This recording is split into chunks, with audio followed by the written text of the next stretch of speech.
նվիրվում այսի բժիշկներին։ Բժիշկներ ջան, ոնց եք, չմրսեք ձեզ լավ նայեք։ Երևունի հիվանդանոց հերոտեղա գնացին, տղեն էլ չէր դիմանում կոկորդի ցավերին, բժիշկի մոտ ժամերով հերթի մեջ սպասեցին, կոնսուլտացիայի համար 20,000 ուծեցին, հայտնի բժիշկ էր իբր իրագործի մասնագետ, 15 րոպեում դիագնոզա դնում անժամկետ, իրական պատմություն բժշկության մասին, եթե հետաքրքիր է շարունակում եմ, հələ սպասի, վերջը հերոտեղա մտան կաբինետ, ներս, բժիշկը տեսավ ժպիտով, թե բարև ձեզ, առաջացեք նստեք, ասեք ինչ գանգատ ունեք, ամբողջ ինձ մի հատ մանրակրկիտ պատմեք, սպասեք իսկ վճարումը դրամար կհոմարել եք, եթե հա մի հատ չեկը ինձ ցույց տվեք, որտեվ եթե պետք պատվեր եք 3 ամսից եկեք, բայց լավա որ վճարել եք, խնդրեմ շարունակեք, չենք գնալու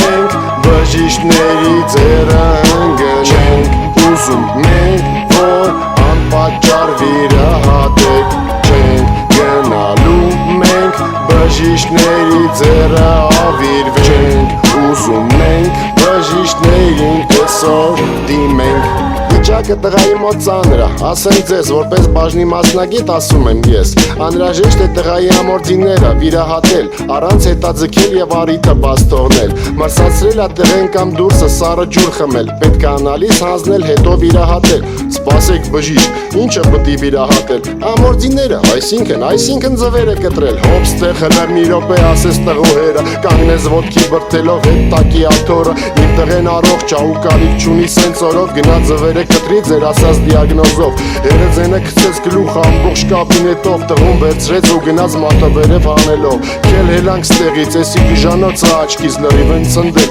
այ քեզ բժիշկ, այ քեզ սյուրպրիզ, չենք գնալու մենք բժիշկների ձեռը ընկնենք, ուզում մենք որ անպատճառ վիրահատեք, չենք գնալու մենք բժիշկների ձեռը ավիրվենք, ուզում ենք բժիշկներին այսօր դիմենք,